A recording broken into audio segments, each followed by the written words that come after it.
warahmatullahi wabarakatuh. Bismillah, assalatu wassalamu ala rasulillahi wa amma ba'd.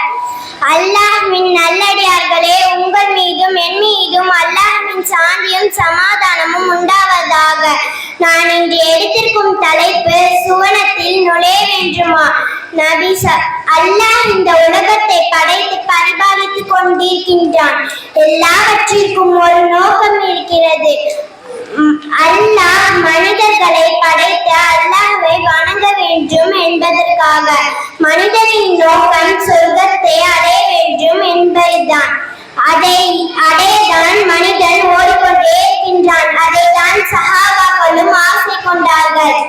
ஒரு முறை ஒரு சஹாபி நபி ஸல்லல்லாஹு அலைஹி வஸல்லம் அவர்களிடம் வந்து, அல்லாஹ்வின் தூதரே, எனக்கு சுவனத்தில் நுழையும் செயலை தெரிவிங்கள் என்று கேட்டபோது நபி ஸல்லல்லாஹு அலைஹி வஸல்லம் அவர்கள் கூறினார்கள், அல்லாஹ்விற்கு இணை வைக்காமல் அவனை வணங்குவதும், தொழுகையை நிலைநாட்டுவதும், ஜகாத் கொடுப்பதும், உறவினர்களோடு சேர்ந்து வாழ்வதும் என்றார்கள்.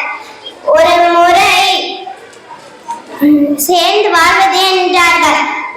முறை நபி ஸல்லல்லாஹு அலைஹி வஸல்லம் அவர்கள் இதில் 4 விஷயத்தை கூறினார்கள்.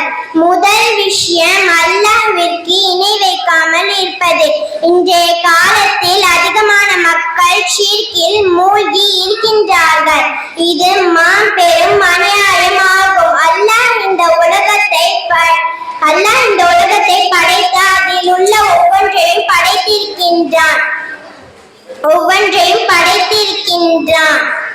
அல்லாஹ் மன்னிக்கவே படாத பாவமாக இது ஆகிவிட்டது. இதை விட்டு விலகி இருக்க வேண்டும். இரண்டாவது, தொழுகையை கடைபிடிப்பது.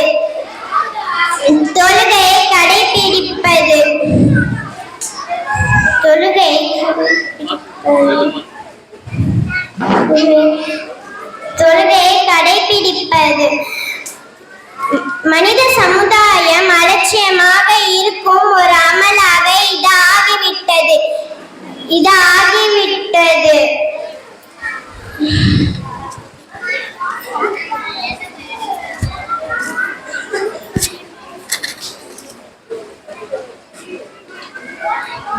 முஸ்லிமுக்கும் காஃபிருக்கும் உள்ள வேறுபாடே இந்த தொழுகைதான். தொழுகையை விட்டவன் காஃபிர் ஆவான். இந்த விஷயத்திலும் பேணுதலாக இருக்க வேண்டும். மூன்றாவது, ஜகாத் கொடுக்க வேண்டும். ஜகாத் கொடுக்க கடமையானவர் வருடம் ஜகாத் கொடுக்க வேண்டும். நான்காவது, உறவினர்களோடு சேர்ந்து வாழ்வது. இன்று பல வீடுகளிலும் உறவை துண்டிப்பது சர்வசாதாரணமாக ஆகிவிட்டது. அல்லாஹ் பாதுகாக்க வேண்டும். உறவினர்களோடு சேர்ந்து வாழ்வது. அல்லாஹ் நம்மோடு சேர்ந்து வாழ்கிறான். உறவை துண்டிப்பவர்களோடு அல்லாஹ் உறவை துண்டித்து வாழ்கிறான். சுப்ஹானல்லாஹ். அல்லாஹ் நம்மை துண்டித்து வாழ்ந்தால் எப்படி நாம் இவ்வுலகில் நிம்மதியாக வாழ முடியும்? எனவே மேற்சொன்ன 4 விஷயங்களையும் இவ்வுலகில் பேணி மறுமையில் சொர்க்கத்தை அடைவோமாக என்று என் உரையை முடித்துக் கொள்கிறேன்.